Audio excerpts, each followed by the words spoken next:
ஸல்லல்லாஹு அலைஹி வஸல்லம் உடைய ரவுதாவிலே போய் முன்னாலே நிற்கிறோம். ரசூலுல்லாவுக்கு சலாம் சொல்ல போகிறோம், ஸலவாத்தோடு போகிறோம். நல்லா நீங்க ஒரு விஷயம் கவனிக்கணும். சுன்னத் வல் ஜமாஅத்தினுடைய ஏகோபித்த அபிப்பிராயம், அகில உலகத்தினுடைய மார்க்க அறிஞர்களுடைய முடிவு, அல் அம்பியாஉ அஹ்யாஉன் ஃபீ குபூரிஹிம், நபிமார்கள் அவர்களின் கபறுகளில் உயிரோடு இருக்கிறார்கள். நீங்க மவுத்துக்கு சலான் சொல்றதா நினைச்சு சலான் சொல்லக்கூடாது. மவுத்துக்கு சலான் சொல்ற வார்த்தை வேற.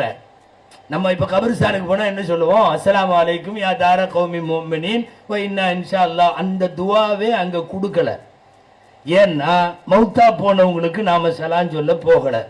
உயிரோடு உறங்கி கொண்டிருக்கும் ரசூலுல்லாவுக்கு சலாம் சொல்ல போகிறீர்கள்.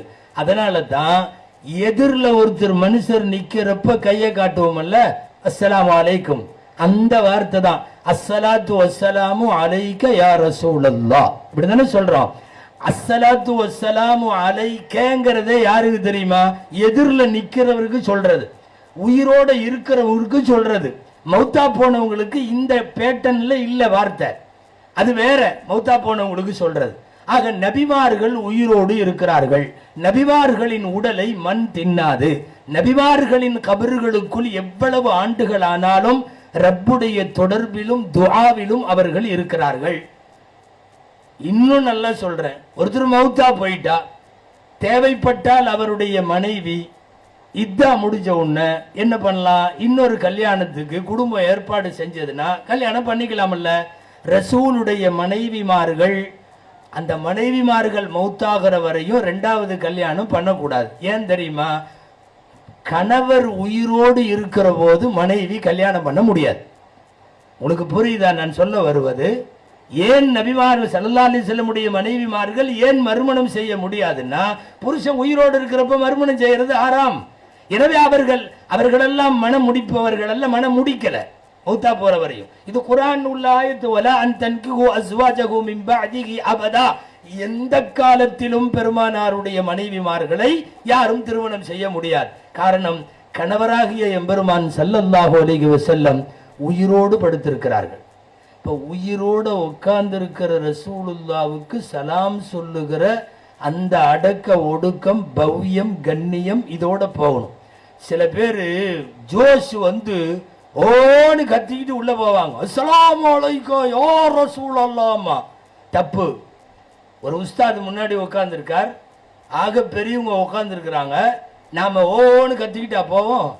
பவ்யமா போய் நிக்கணும், அடக்க ஒடுக்கத்தோடு நிக்கணும். நீங்க மௌத்துக்கு முன்னாடி நிக்கல. நான் திரும்ப திரும்ப சொல்றேன், ஸல்லல்லாஹு அலைஹி வஸல்லமுக்கு சலாம் சொல்லுங்கள். இந்த உங்களுக்கு கொடுக்குற அந்த புஸ்தகத்துல கிதாபுல எல்லாம் ரசூலுல்லாஹ்வுக்கு சொல்ற சலாம் இவ்வளவு பெருசு இருக்கும். ஐயோ நபியுன்னா சொல்லி பல்லகத்தர் ரிசாலா வாத்தைத்தல்லாமா அவ்வளவெல்லாம் அங்க ஓதுறதுக்கு நேரம் இருக்காது. அது ஹஜ்ஜு காலம் அல்லாம ஏதாவது உம்ரா போறவங்க வேணா சாவகாசமா ஒரு ஓரத்துல நிக்கலாம். போலீஸ்காரங்க இப்படி தள்ளிக்கிட்டே இருப்பாங்க, போ போ போன்னு. சலாம் மட்டும்தான் சொல்ல முடியும். நீங்க அஸ்ஸலாத்து வஸ்ஸலாமு அலைக்க யா ரசூலல்லாஹ்னு சொல்லுங்க. அது போக உங்களுக்கு யாரெல்லாம் எங்கிட்ட சலாம் சொல்லி விட்டாங்களோ அவர்கள் அத்தனை பேரின் சார்பாக அஸ்ஸலாத்து வஸ்ஸலாமு அலைக்க யா ரசூலல்லாஹ் அப்படின்னு சொல்லிடணும்.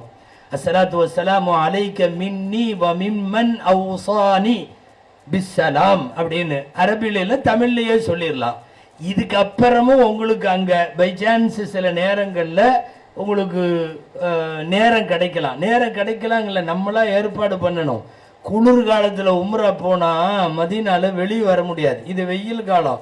நீங்க தாராளமா நைட்டு கிளம்பி அப்படி ஒரு 12 மணி கூட போலாம் வெளியில.